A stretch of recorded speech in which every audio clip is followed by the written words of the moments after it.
কোরআনে কারীমে আল্লাহ তাবারক ওয়া তাআলা এক আয়াতে কারীমার মধ্যে বলেন ওয়াজকুরুল্লাহ ফি আইয়ামিন মা'দুদাত ওয়াজকুরুল্লাহ ফি আইয়ামিন মা'দুদাত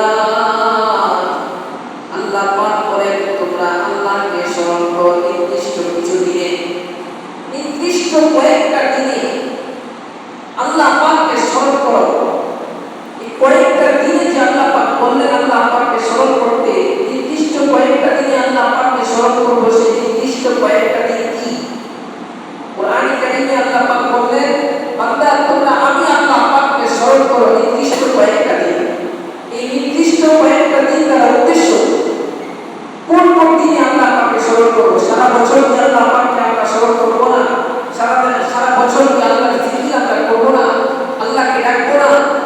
আল্লাহর জিকির করবো না? আল্লাহ আল্লাহ লা ইলাহা ইল্লাল্লাহ এই জিকির কি সারা বছর করবো না? বলে না, সারা বছর এই জিকির করবো তো অবশ্যই। আল্লাহ পাক এই আয়াতে কারিমার মধ্যে আলাদাভাবে বললেন নির্দিষ্ট কয়েকটি দিনে আল্লাহকে স্মরণ করতে। এই নির্দিষ্ট কয়েকটা দিন দ্বারা উদ্দেশ্য রাসূল আকরাম সাল্লাল্লাহু আলাইহি ওয়াসাল্লামের সাহাবী হযরত আব্দুল্লাহ ইবনে আব্বাস, রাইসুল মুফাসসিরিন হযরত আব্দুল্লাহ ইবনে আব্বাস রাদিয়াল্লাহু আনহু, উনি এই আয়াতে কারিমার ব্যাখ্যা করেন যে আল্লাহ পাক যে বান্দাকে নির্দিষ্ট কয়েকটা দিনে আল্লাহর জিকির করতে বলেছেন, আল্লাহকে স্মরণ করতে বলেছেন, সেই নির্দিষ্ট কয়েকটা দিন হচ্ছে এই আয়াতে তাশরীকের, অর্থাৎ জিলহজের 9 তারিখ থেকে নিয়ে 9 তারিখ ফজর থেকে নিয়ে 13 তারিখ আসর পর্যন্ত এই দিনগুলোতে বিশেষভাবে আল্লাহ পাককে স্মরণ করতে বলেছেন। অর্থাৎ প্রত্যেক ফরজ নামাজের পরে একবার তাকবীর পাঠ করতে আল্লাহ পাক এই আয়াতে কারিমা বলেছেন। এই তেমনিভাবে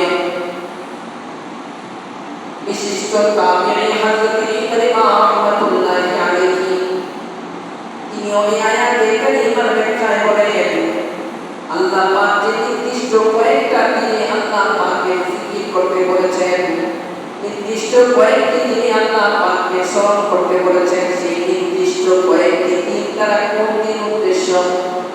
হযরত ইকরিমা রাহমাতুল্লাহি আলাইহি বলেন ওই কয়েকটা দিন হচ্ছে জিলহজের 9 তারিখ ফজরের নামাজ থেকে নিয়ে জিলহজের 13 তারিখ আসরের নামাজ পর্যন্ত প্রত্যেক ফরজ নামাজের পরে নারী পুরুষ সকলের জন্য একবার তাকবীরে তাশরীক পাঠ করা ওয়াজিব।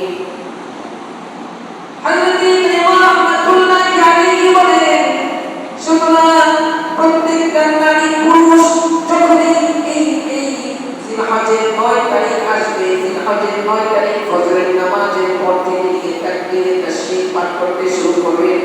আল্লাহু আকবার আল্লাহু আকবার লা ইলাহা ইল্লাল্লাহ আল্লাহু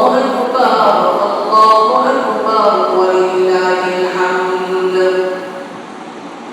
কোরআনে শুধুমাত্র এই কথা বলে না, আল্লাহ নবীর হাদিস বলে তাকবীরে তাশরীক পাঠ করা ওয়াজিব। আল্লাহ রাসূল সাল্লাল্লাহু আলাইহি ওয়াসাল্লাম ওনার সাহাবীরা একজন দুইজন সাহাবী না, কয়েকজন সাহাবী থেকে হাদিস বর্ণিত। হযরত জাবের রাদিয়াল্লাহু আনহু, হযরত আবু তুফাইল রাদিয়াল্লাহু আনহু,